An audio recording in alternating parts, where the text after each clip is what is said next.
You back down to Cape Town, though, where we once again bring in the issue of youth development and youth unemployment, youth employment. Tumela Motatwane down for us in Cape Town, as you have been for the past few days. A beautiful sunrise where you are at the moment, Tumza, as well. And we need to talk about the President. Every single year, 6th State of the Nation address, we've got to get jobs for the youth. We've got to create business opportunities for the youth. I wonder what the NYDA has to say this time round.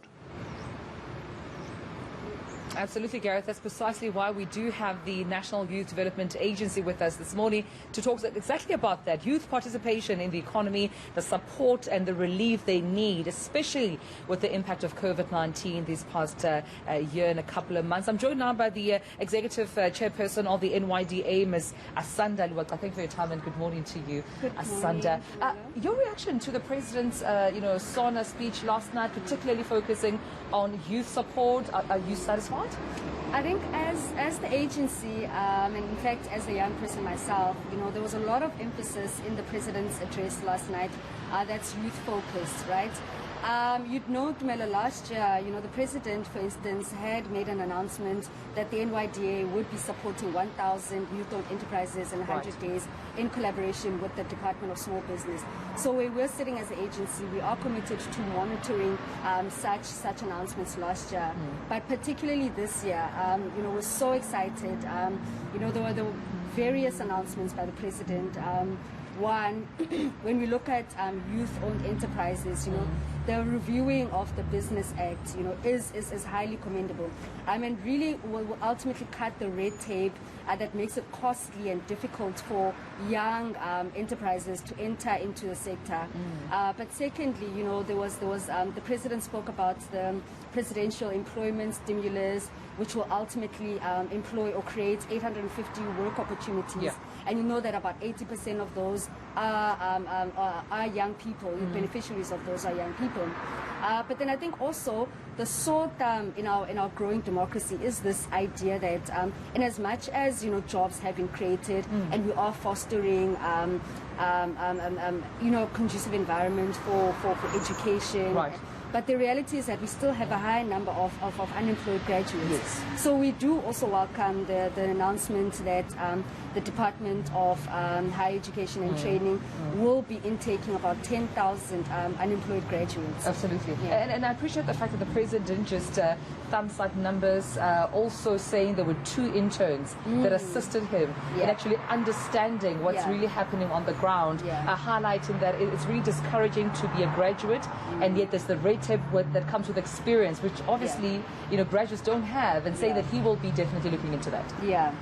And I think because in the previous years, there has been announcements on the scrapping of experience in government jobs, but we also really applaud the President for commending private sector as well, because as he alluded to last night, the private sector does employ about 80% of the entire workforce in this country. So it is the private sector that will ultimately assist us on this path of alleviating unemployment. Yeah, just briefly in the few seconds I've left with you, if you may answer as quickly as possible. When it comes to the support that the NYDA is given to even young business owners, young entrepreneurs, obviously in partnership with the government based on what the President said last night, how does that look like for the year 2022? It is really, we're pleased and in fact we're excited. We're looking forward to the budget speech by the Minister of Finance, because ultimately, everything that we want to do, has resource implications. So we are looking forward to hearing what the Minister of Finance will have to say, the pronouncements insofar as how much the resources will be allocated to the agency.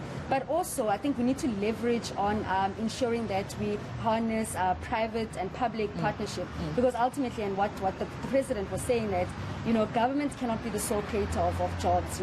We need to start calling upon the private sector and ensuring that government creates that conducive environment. But where we are positioned, with the ultimate goal of championing the interests of young people, so that we will still continue on those engagements and leverage on those strategic partnerships. Oh, well, I appreciate you coming to speak us this morning, Asanda Luwaca, for speaking us from the NYDA. And there you heard it, Gareth. I mean, the voice of the youth definitely represented, not only from the President last night, but even this morning, that reaction coming coming from the NYDA, emphasizing on that partnership between private sector and government to ensure work opportunities are provided for the youth as well as jobs. We need jobs for graduates. We need jobs for young people. But Asanda also highlighting, Gareth, in the expected budget speech to see how exactly those finances will look like, the budget allocation, quite important, which of course right here in eNCA will also equally follow closely. That's right, yeah, 23rd of February, if I have my dates correct, will be budget speech as well. It's one thing for the President to come out and say that there are plans, but we're going to come back to you later, Tumela Motetwane. It's one thing about plans,